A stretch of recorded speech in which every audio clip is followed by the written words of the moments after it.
E ele, Donald Trump, está aí, pois é, tomou posse oficialmente lá nos Estados Unidos e fez um discurso, e eu separei aqui algumas partes principais, e ele inicia praticamente o seu discurso já citando Mark Twain, né? A idade do ouro, a idade de ouro da América está a nascer, está nascendo, né? Que é um baseado Idade do Ouro, né, de um livro de Mark Twain. E ele tem uma frase que é a base do vídeo de hoje, nesse vídeo que eu estou trazendo, né, ele fala o seguinte: ó, vamos acabar com as guerras que estão atualmente em curso e não nos tornaremos participantes dela. Quero permanecer na sua memória como um pacificador. Então tá aí as palavras de Trump. O que acontece? Evidentemente, Trump agora, lógico que ele vai continuar o velho falastrão de sempre e tudo mais, porém, agora ele vai poder agir, vai poder executar. E aí tem um grande desafio, que é o seguinte: e o que acontece? Trump dá a entender que ele não quer se tornar um Nixon da vida. O que acontece? Só para entender o contexto. Lyndon Johnson foi quem começou a Guerra do Vietnã, mas ela veio terminar no outro governo, no governo Nixon, que basicamente muitos conhecem como a Guerra de Nixon, né? A Guerra Perdida de Nixon, que foi a Guerra do Vietnã, que os Estados Unidos, né, consideram como perdedores, pelo menos a maioria do povo, historiadores e tudo mais. E Trump já está receoso disso, porque ele vinha reclamando que os Estados Unidos tomaram decisões erradas, a OTAN tomou muita decisão errada. E aí, teoricamente, agora o próximo mandato, no caso de Trump, é quem pagaria o pato com tudo isso. E ele meio que já está tentando tirar o dedo da reta e dizer: não, peraí, vamos acabar com a guerra.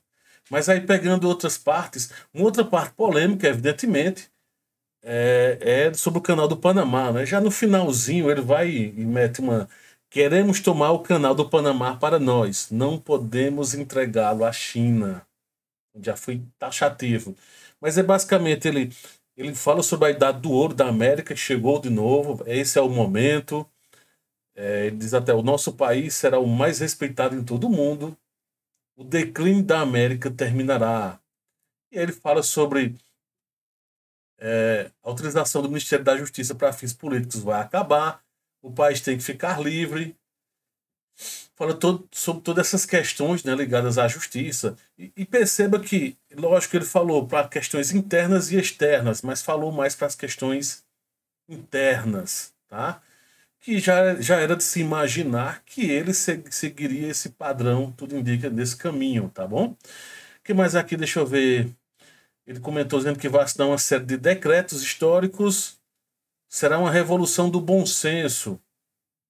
Aí já iniciou logo dizendo o seguinte: ó, em primeiro lugar, declararei o estado de emergência nas nossas fronteiras ao sul, ou seja, guerra contra os imigrantes lá, que vem do México, já foi taxativo.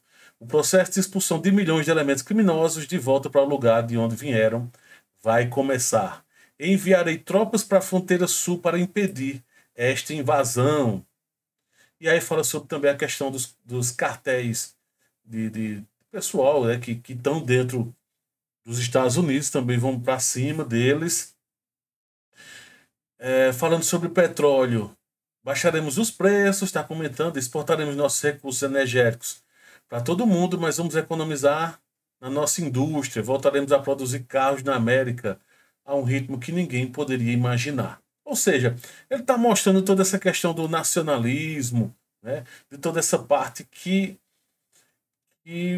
meio que se perdeu. Ele está tentando levantar toda essa questão mais forte, que até estava lembrando, e alguns aspectos lembram muito outros políticos aí. Eu vou até evitar citar nomes.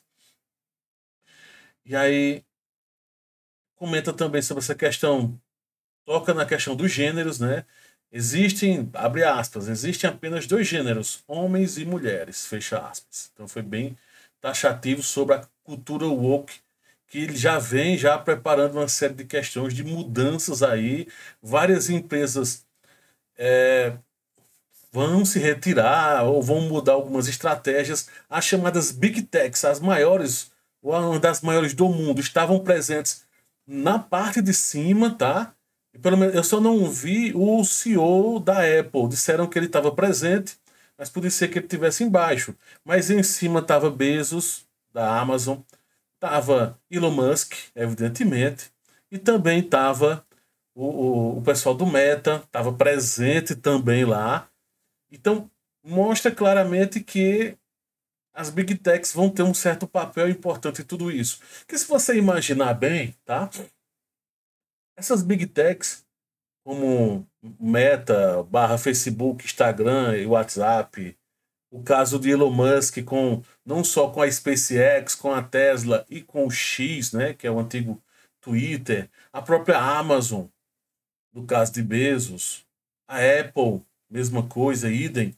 Todas essas chamadas Big Techs são, de uma certa forma, empresas que têm dados sensíveis de outros países, de cidadãos e de países que muitas vezes são aliados ou não.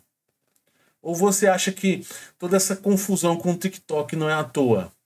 Tem todo um papo, não sei o que está acontecendo em bastidores, dava a entender que o TikTok, por exemplo, seria banido, está voltando, houve meio que um acordo.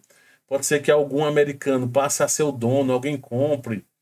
Mas o TikTok é um caso típico de ferramenta de espionagem de grande proporção, assim como essas outras Big Techs terminam fazendo, tá? Vão estar do lado dele. Então, assim, ele enfatizou essa questão, prometeu ser um pacificador e unificador. Então, basicamente, paz, união, emergência energética, iniciar a produção de petróleo e gás, é tanto que ele tem umas certas limitações ambientais, algumas questões relacionadas a isso, tá? Então ele vai retirar aí esse aperto maior. Falou sobre a questão woke, né? Deixa eu ver. Guerra contra cartéis de drogas e organizações de terror, tal, né? Aí a questão lá da justiça, a questão de devolver a liberdade de expressão e, evidentemente, a questão do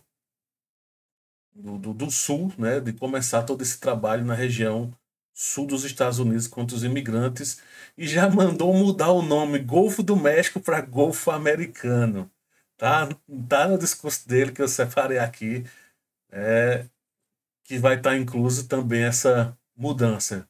Ele colocou a América está de volta. America is back. Então é isso. Esse é o resumo do resumo do resumo do discurso de Trump e o caminho provável que ele vai seguir. Sim, faltou comentar o caso do Panamá também. Canal do Panamá. Eu não lembro, pode ser que ele tenha falado, mas passou desapercebido o tema Canadá, anexar a Canadá e Groenlândia. Se citou, passou desapercebido por mim, pode ser que ele tenha citado de forma genérica, mas eu não percebi nada disso. Ele não enfatizou conflitos em específico, ele tentou ser um pouco mais genérico, né? Só que não foi genérico com a China. Então, tudo isso eu já trouxe lá num do vídeo falando sobre uma retrospectiva que eu vou deixar aqui para você acompanhar o que é que provavelmente vai acontecer na geopolítica de 2025. Dá uma acompanhada, ver aí o que é que você acha. Inclusive, depois deixa um comentário. Valeu, grande abraço.